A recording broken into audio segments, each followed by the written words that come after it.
मध्य प्रदेश की मोहन सरकार ने मंगलवार को हुई कैबिनेट बैठक में कई बड़े और जनहित से जुड़े फैसलों पर मुहर लगाई है। किसानों को राहत देने से लेकर शिक्षा व्यवस्था को मजबूत करने, शिक्षकों को बड़ा लाभ देने, नए स्कूलों के निर्माण, ग्वालियर में देश के पहले टेलीकॉम मैन्युफैक्चरिंग जोन की स्थापना और हर घर तिरंगा अभियान तक कई महत्वपूर्ण निर्णय लिए गए। आइए जानते हैं कैबिनेट के प्रमुख फैसलों की पूरी जानकारी। सबसे पहले बात शिक्षा की। प्रदेश सरकार ने स्कूलों में बेहतर परिणाम देने वाले प्राचार्यों को प्रोत्साहित करने का बड़ा फैसला लिया है। अब जो सरकारी स्कूल लगातार 3 वर्षों तक बोर्ड परीक्षाओं में 100% परिणाम देंगे, उनके प्राचार्यों को 1 लाख रुपए की सम्मान राशि दी जाएगी। इतना ही नहीं, ऐसे विद्यालयों को विकास कार्यों के लिए 3 लाख रुपए की अतिरिक्त सहायता भी प्रदान की जाएगी। सरकार का मानना है कि इससे शिक्षकों और प्राचार्यों का मनोबल बढ़ेगा, स्कूलों में प्रतिस्पर्धा आएगी और विद्यार्थियों को बेहतर शिक्षा का वातावरण मिलेगा। शिक्षा क्षेत्र में ही एक और बड़ा फैसला लेते हुए कैबिनेट ने आदिम जाति कल्याण विभाग के शिक्षकों को राहत दी है। अब 30 वर्ष की सेवा पूरी करने वाले शिक्षकों को क्रमोन्नति वेतनमान का लाभ मिलेगा। लंबे समय से इस मांग को लेकर शिक्षक संगठन आवाज उठा रहे थे। सरकार के इस निर्णय से बड़ी संख्या में शिक्षकों को आर्थिक लाभ मिलेगा और उनके सेवा जीवन में सम्मान भी बढ़ेगा। प्रदेश में शिक्षा के बुनियादी ढांचे को मजबूत करने के लिए भी कैबिनेट ने महत्वपूर्ण निर्णय लिया है। राज्य में 60 नए स्कूलों के निर्माण को मंजूरी दी गई। इस महत्वाकांक्षी योजना के लिए लगभग 25,500 करोड़ रुपए खर्च किए जाएंगे। सरकार का कहना है कि प्रदेश में पहले ही 10,000 शिक्षकों की भर्ती की जा चुकी है और अब नए स्कूलों के निर्माण से दूर दराज के क्षेत्रों में विद्यार्थियों को भी बेहतर शिक्षा सुविधाएं उपलब्ध हो सकेंगी। अब बात करते हैं किसानों की।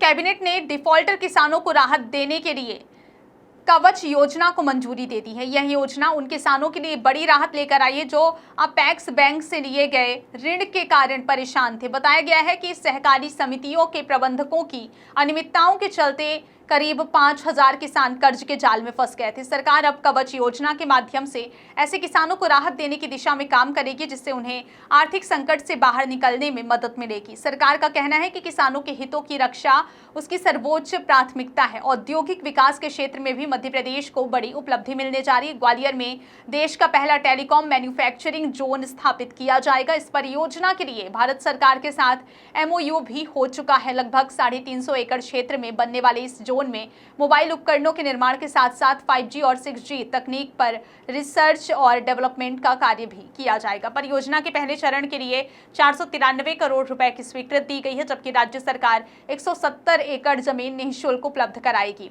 जिसकी अनुमानित कीमत 596 करोड़ रुपए है। सरकार का दावा है कि इस परियोजना में 12 से 15,000 करोड़ रुपए का निवेश आएगा और लगभग 5,000 लोगों को प्रत्यक्ष रोजगार मिलेगा। इससे ग्वालियर औद्योगिक और तकनीकी विकास का नया केंद्र बनकर उभरेगा। कैबिनेट बैठक में जल संरक्षण और सुशासन को लेकर भी बड़ा निर्णय लिया गया है। आगामी 7 अगस्त से जल विश्वास अभियान शुरू किया जाएगा, जिसकी शुरुआत छिंदवाड़ा जिले से होगी। अभियान के तहत जल संरक्षण, जल संवाद, उद्योग संवाद, बेहतर सेवा वितरण और शासन की योजनाओं के जमीनी क्रियान्वयन की समीक्षा की जाएगी। सरकार का उद्देश्य जल संसाधनों के संरक्षण के साथ आम जनता की भागीदारी सुनिश्चित करना है।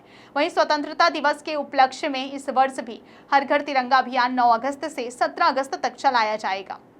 इस बार अभियान को राष्ट्रीय गीत के 150 वर्ष पूर्ण होने के अवसर से भी जोड़ा गया है। पूरे प्रदेश में तिरंगा यात्रा, प्रदर्शनी, सांस्कृतिक कार्यक्रम और विभिन्न प्रतियोगिताओं का आयोजन किया जाएगा, ताकि युवाओं और आम नागरिकों में राष्ट्रभक्ति की भावना को और मजबूत किया जा सके। कुल मिलाकर मोहन सरकार की इस कैबिनेट बैठक में शिक्षा, किसान कल्याण, औद्योगिक निवेश, रोजगार, जल संरक्षण और राष्ट्रभक्ति से जुड़े कई महत्वपूर्ण फैसलों पर मुहर लगी है। अब इन निर्णयों का लाभ कितनी तेजी से आम जनता तक पहुंचता है, इस पर सभी की नजर रही।